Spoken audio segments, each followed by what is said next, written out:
The British public unearth thousands of objects every year, and they're all catalogued by the British Museum's Portable Antiquities Scheme. Together with a panel of leading experts, we've sifted through the coins, jewels and other treasures to decide on our top 50 finds. Over the last few days, we've told the stories of 50 down to 19. And today, we've got 7 more remarkable objects discovered not by archaeologists, not by experts, but by you, the British public. On tonight's show, a huge hoard of Viking treasure. This is the 3rd largest Viking hoard ever found in England. A seal of power. How it ended up in the field was a complete mystery. And could this gold ring really belong to a legendary ruler? The detail is absolutely amazing. But first, at number 18, Jon Culshaw goes off on a journey to explore the lasting legacy of the Vikings.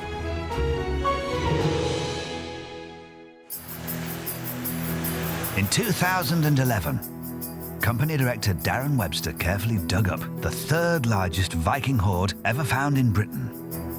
It was unearthed in Silverdale in Lancashire, which I discovered it. It's just down the road from me. Well, I'm here in the very bowels of the British Museum to see the Silverdale discovery for the first time. Wow.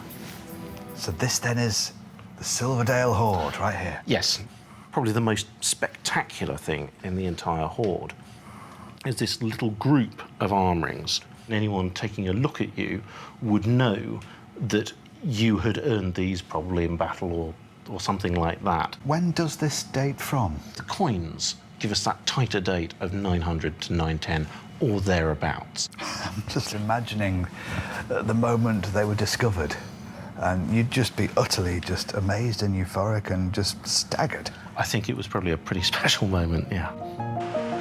This impressive Viking hoard reveals an amazing truth about our history. Buried as it was in the north, it's testament to the origins of a famous national phenomenon, the North-South Divide. In the late 800s, Vikings in the north and east of England and Anglo-Saxons in the south and west were at loggerheads. In an attempt to stem the fighting, the great leaders of the two sides drew a line across the country. That line followed the old Roman road of Watling Street. To you and me, it's the rather unremarkable A5. But this road marks a line that cut deep into our history. The divide was so important that they wrote it down in a treaty, which incredibly still exists in the Parker Library at Corpus Christi College, Cambridge. This contains the only surviving copy in Old English of a treaty that was drawn up between Alfred the Great, who was king of the Anglo-Saxons, and Guthrum, who was one of the strongest Viking kings. It's amazing. And we can see from the line demarcated by this treaty that everything south and west of that line would have been controlled by Alfred, whereas everything to the north and the east was Viking territory, known as the Danelaw. Nowadays, just the humble A5. But the treaty wasn't worth the paper it was written on. Just after the time this hoard was buried, the Anglo-Saxons went on the offensive, and by 954 there were no independent Viking rulers left at all. The Silverdale Hoard was possibly buried by the Vikings as they were fleeing the Saxons. They may have lost their power, but they certainly left a lasting legacy in the north and the east of England. Towns that end in Thorpe. Thorpe is Old Norse for village. But the Vikings didn't just influence place names, they also left their mark on the British people. And at the University of Leicester, experts are studying the DNA and surnames from northerners and southerners across the country to try and find out just how influential the Vikings really were. So what I need you to do is I need you to do a spit kit. I see, so that's how you tell if someone's a Viking, from spit? From spit. While Turry looks into my chromosomes, Professor Kevin Schurer has a map that shows the regions where most people with Viking surnames, such as Slingsby and Starbuck, live, and the areas that most people with Anglo-Saxon names, such as Brown and Bush, reside. The results look remarkably familiar. What we can see is that cultural divide between Scandinavian Viking surnames in the north and Anglo-Saxon practices in the south absolutely follows that Danelaw line. Exactly along the divide line of the A5. That strong cultural divide that has its roots in the 9th century is still evident there today. So where do I fit in? Turi has my results. Your Y chromosome is what we actually term our Neolithic farmer type. Well, that rings most highly true. As a Neolithic farmer, I was here long before the Vikings. Well, that wonderful Silverdale Hoard has certainly led us on a most fascinating trek here. And it's clear that the Vikings left an indelible mark on our history and our culture. And it's great to think that my DNA is that of a sexy Neolithic farmer. It's just been proven by science. Our next object is a bit of a riddle. It's incredibly valuable, even though it's not made of gold or silver. It had huge power, but it's no kind of a weapon, and it once commanded great respect, even though it only stands 3 inches high. Mary Anna Cotter investigates. Tony, a retired civil servant from Cobham, found the object in Surrey. Well, the jackpot for me turned out not to be money, but a large lump of bronze. I saw the Virgin Mary, as I thought, and I thought, well, in that case, it must be a religious seal of some sort. A seal is a unique stamp from which a wax imprint is made that officially marks an important document. Noble families and institutions used seals as an early form of ID. And our current royal family still keeps seals here at the House of Lords. This is our Queen's official seal, the Great Seal of the Realm. You feel the weight of that, you'll feel the... Oh my goodness me! It's solid silver. You get a real sense of power and authority, and this, we really mean business. Absolutely. The Great Seal shows the monarch's approval of all state documents, from peerages to patents and treaties. The House of Lords hold every royal seal stretching back to the birth of our nation. Look at that, the first one is Offa, King of Mercia, dates 757 to 796 AD.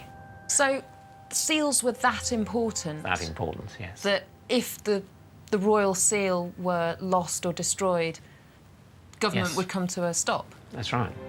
The seal Tony found didn't belong to a monarch, nor did it come from Surrey. The inscription around the seal reveals it came from Stone, in Staffordshire. Tony is returning the seal to the church here in Stone, where it will be used for the first time in nearly 500 years. Ian, as the rector of the church, I think it's only appropriate that you're the one who makes this cast. Goodness me, first one since 475 years. Oh, that's lovely. Look at that. Yeah. Fantastic. It's a bit like sort of solid history, really, isn't it? Yeah. Good work, Tony. That was a good day in a field in Surrey. Not one I'll have repeated, I'm sure. The people of Stone are currently raising the £8,000 needed to buy the seal, so it can stay in its rightful home forever. Well, good luck to you in Stone in raising the money. It'll be good to see the seal back where it belongs. Our next item is nearly 1,000 years old, and it's a bit of a mystery. I'm going to take you back now to the 12th century, to an age of myths, legends and chivalry, where the A-list celebs of the day were the knights. Like this little fella. He's called the Carlton Knight. I think he's kind of cute, but what on earth is it?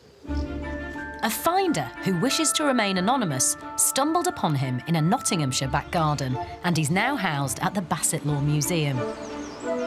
It's such a unique find that it sparked a lot of debate amongst experts. Could it be a chess piece? The Carlton Knight looks a bit like a piece from the most famous chess set in the world, the Lewis chessmen. They were found on the Isle of Lewis and were also made in the 12th century. Chess was a pretty popular game back then, and apparently it was invented in India, where my family's from. Richard Eales is an all-round chess expert. Is it true my ancestors invented chess? Well, some people may disagree, but I think most historians think it did start in India, 500, 600 AD. It spreads from there, east into Asia, north, west to the Islamic world. People are playing essentially the same game. It crosses cultural frontiers. So, the Carlton Knight could have seen some action. But are we sure? Dr. Michael Lewis, an expert from the British Museum, isn't convinced. It's the detail of the knight that interests him.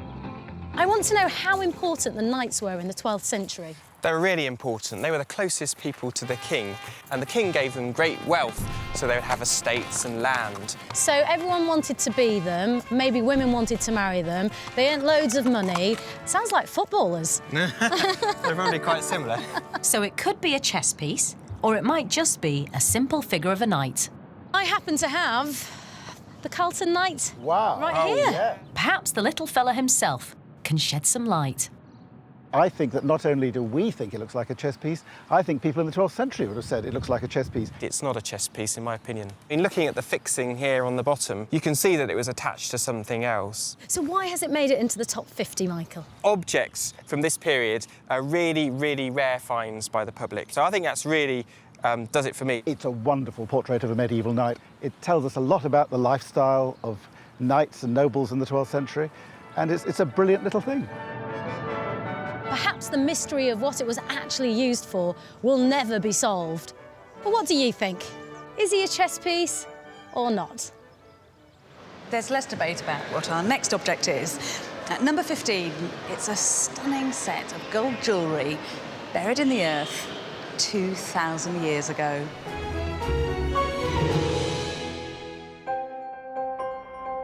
In 2000, in a field just outside Winchester in Hampshire, Kevin Halls, who was a local florist, found this amazing hoard of Iron Age gold jewellery. The Winchester Hoard is so impressive and so unusual that it's almost certainly a gift from one of the three great legends of Rome, Julius Caesar, Mark Antony, or the Emperor Augustus.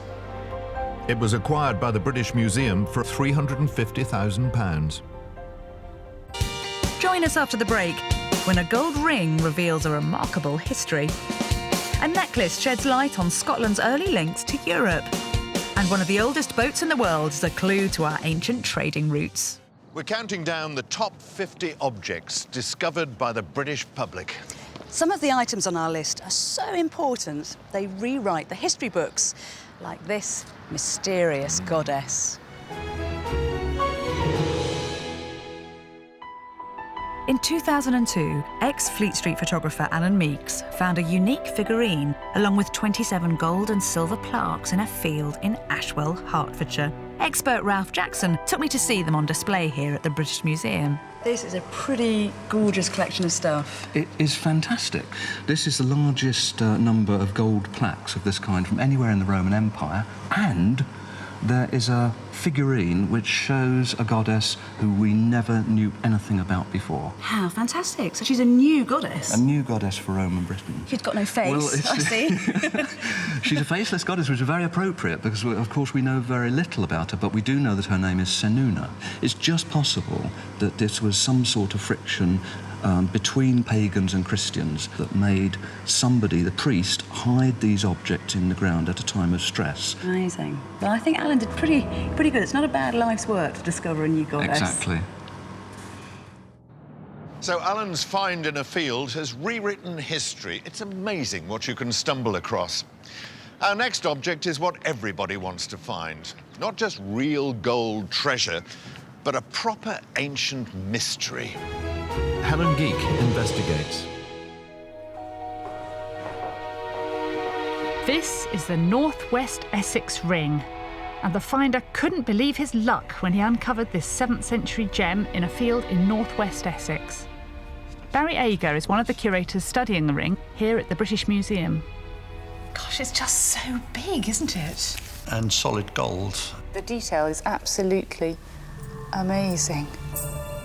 A human figure holding a Christian cross.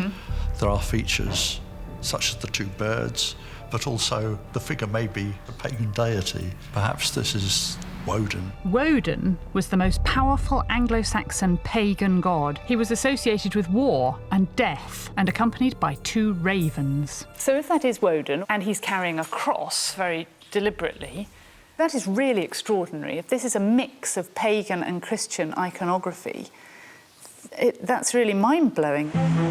In the 7th century, our ancestors were either pagan or Christian. We know of only one man who actively worshipped both gods, legendary East Anglian ruler King Radwold.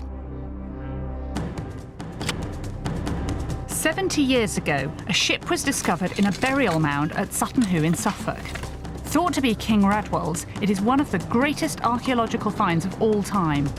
Along with a number of Christian artefacts, they also discovered his helmet and shield with pagan symbols. Both the helmet and the northwest Essex ring bear uncanny resemblances. Paul Mortimer, an expert on Radwald, met me on top of the burial mound to show me a replica of the helmet. I think there's quite a lot of associations with a particular god called Woden. So you've got a man's face that can transform to become a bird. That becomes the tail of a bird, that's the body, they're the wings, and the head of a bird. And that's not the only similarity between Radwald's helmet and our ring. There's a little chap here whose face is very similar to the one on our ring.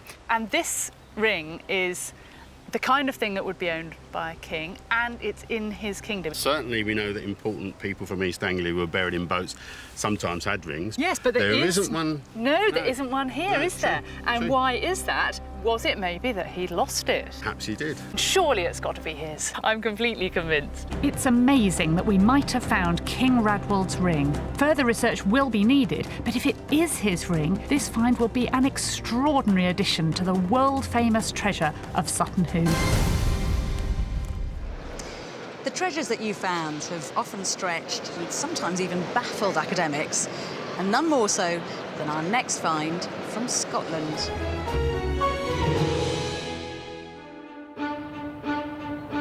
Dr. Fraser Hunter at the National Museum of Scotland is the principal curator of the remarkable Blair Drummond Hoard. This impressive discovery from the Iron Age was acquired by the museum for nearly £1 million. The hoard was found in September 2009 by David Booth on his first outing with a metal detector.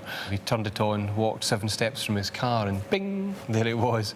What you have here is this wonderful collection of gold jewellery. You've got 4 different neck ornaments, torques. Well, this is the real oddball in the hoard, because what you have is a real mixture of styles. Where it goes weird is at the ends, because the terminals have got ornate piles of gold soldered together. And these are the techniques of the Mediterranean. So a find like this, it opens a new chapter in our understanding of the Iron Age. We'd nothing like this before. It's showing us these links between Iron Age Scotland and the Mediterranean, but how exactly those happened is a much more difficult question to answer. Gold has always fascinated us. But before the Iron Age, there was another metal on everybody's wish list: bronze. Dan Lobb investigates. The near Lewis hoard was unearthed in 2011 in East Sussex by David Lang. It's an astounding collection of Bronze Age jewellery and axe heads that date back to between 1250 and 1500 BC. Many of the objects are made from bronze, which is made by mixing copper and tin. And that tin could only have come from one place. The tin was found here, in beautiful Cornwall, which is also where my family is from. Getting the tin needed to make the near Lewis hoard 3,500 years ago wasn't easy. This is the last leg of the journey to the beach. Even today, it's a tough descent. Feels like a lot of effort for what is a relatively small amount of tin. Here's some. Pretty good example, actually. You can see it there, black and shiny. But if you want to create those beautiful ornaments that we've seen in the near Lewis hoard, there's still a lot of work to do. Richard Williams is going to show me how to extract the tin from my rock. So this could have been the start of the process in the production of the near Lewis hoard. It almost certainly was, yeah. Wow. First, it's crushed before being melted in a furnace.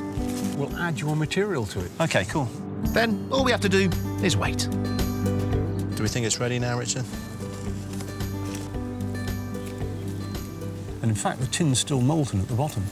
That is incredible. And this molten tin would have then been mixed with copper ore to make the bronze. But the most fascinating thing about this find is that it didn't only consist of bronze items made with Cornish tin. It also included objects from Europe. 3,500 years ago, our ancestors were heavily into the import-export business. In 1992, archaeologists discovered a Bronze Age seagoing boat. Oh, wow, Peter, this is fantastic. There she is. It's quite something. It's older than Tutankhamun. It's older than Moses. It looks rough and ready, but for its day, it was technologically advanced. Oh, there's a colleague of mine who describes it as a Bronze Age spaceship. You know, it's cutting-edge technology 3,500 years ago. One of the things we found was on the bottom of the boat was a very small piece of shale, and it proved to come from Cornwall way. And the important thing about that is that that is where the tin comes from. Yeah. What you're saying is these boats travelled to and from Cornwall with tin, bronze, and then backwards and forwards. Across the channel. Across the channel. Yes. It's incredible to think that this pioneering boat could have been trading such precious cargo as the near Lewis Hoard. Our ancient ancestors were far more advanced than you would ever have imagined. It's for that reason that I think this treasure absolutely deserves its place on the list. What a fantastic thing to find. Yeah. So we've counted down from 50 to 11.